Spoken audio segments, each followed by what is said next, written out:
Hey guys, TK1138 here, and today we're going to have another installment of our series for NVZ prep and gear loadout with a special on holsters.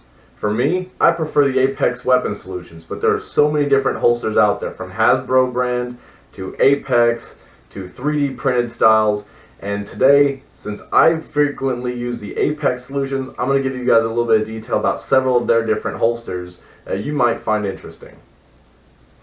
So on me right now, I'm wearing the Apex Solutions Strife holster, which I really like simply because it's a really snug fit, holds my Strife in there, and it has a great capacity for putting whatever style mags you want in there.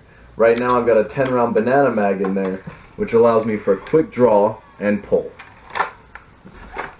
That being said, one of the downsides to Apex is with an open style holster like this and the one that comes with the Retaliator, it's really difficult to run around with your securing strap off. The chances of this thing falling out, if you're really running, are a little bit higher. Now some of the other styles, which I'll show you guys in a second, like the Strong Arm and the Hammershot, are really solid even when you don't have that strap. Here we have the Hammershot holster, drop leg, right hand. Does feature two straps, which means this thing is really secure. Now right now I'm not wearing the thumb or with the strap across it, so this allows me for really quick pulling out and holstering, well, if you take the strap off, of your Hammershot. Now there's a lot of really cool 3D printed Hammershots. I'm really hoping to get my hands on some of those soon so we can try those out. But right now this one is a huge advantage for me because I can leave the blaster primed, keep it in here, and even without the strap I can run around, do whatever, and still have the ability to pull. Now this is the Apex 2-strap drop leg right hand holster for your strong arm. This one also comes with a strap to carry it when you're running, but like the Hammershot before, it does have a very secure and snug feel while still having the ability to quickly draw. The one I've been using this holster more than all the rest because I'm definitely a fan of the strong arm, so it's a little bit more worn in, and so the pull is a little bit easier for me. Now the last holster I'm going to review is the Hammershot Cross Draw. Now this one, also from Apex, has a MOLLE attachment pad and the ability to go on a belt. What this means is you can put it on a tactical belt, you can put it on a regular belt, you can put it on a chest rig, you can put it pretty much anywhere. And I've tried 15, 20 different variations of where I like it. Right now I've got this one on the left hand, which is meant for a right hand cross draw and pull. Now, I don't wear it here anymore, but for the sake of showing you guys where it goes, it does give you that option. It also features a really solid design. This one's gone to countless wars with me. Like I mentioned, the MOLLE pad, which allows you to put it on any sort of MOLLE rig or a belt holder, and like the other one, you don't actually have to have this one strapped. This one does come with a tighter strap that actually uses a button snap instead of the regular clip. But it is really nice because you can single hand pop it and pull. So, really advantageous for putting a Hammershot in some really weird places. Now the group I play in, SCNC, which is the Southeast Nerf Club, does have different rules for different game styles.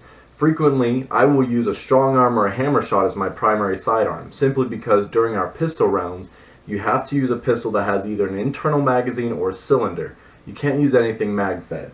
So that really does eliminate your Strifes and your Retaliators, even when you do not have the additional stuff on them.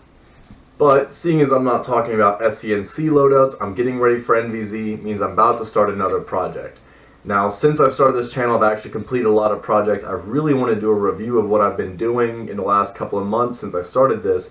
But right now, I'm going to be working on a new Strife sidearm for NVZ, simply because the ability to have semi-automatic fire with one hand is certainly a plus. Plus, I'm a Warhammer 40k fan, and this really does look like a bolt gun with the 10-round banana mag, and that gets my nerd jimmies in a rustle, so yeah.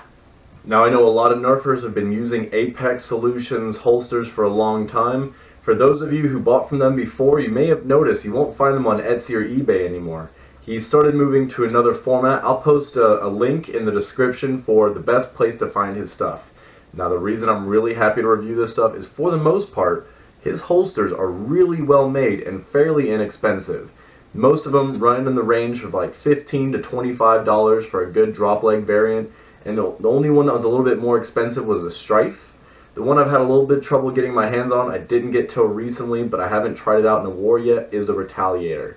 For those of you who like to carry a Retaliator as a sidearm, especially with like a great spring load, it's a strong sidearm, they do make holsters for that. It'll be very much like the Strife with an open bottom, so I'll hopefully be able to run that in a war coming up for the SENC and then be able to give you guys a review of that later. But as I said, I will post some information for where to pick up an Apex Weapon Solution holster if you guys want one. And yeah. So in review, even if you're a fan of the Strong Arm or the Hammershot or another Springer like the Retaliator, there's a lot of different solutions that'll be available to you. And if you really like the flywheels like the Strife, Apex has a solution for you as well. Coming from a guy who used to shove all sorts of different pistols in his cargo pocket, it's really nice to have that security of being able to run around and not lose it and have it there when you need to pull it. I'm frequently killed during reloads, and a strong sidearm is super important. So anyway guys, thanks for joining me. This has been TK1138 signing off. Nerf well, my friends.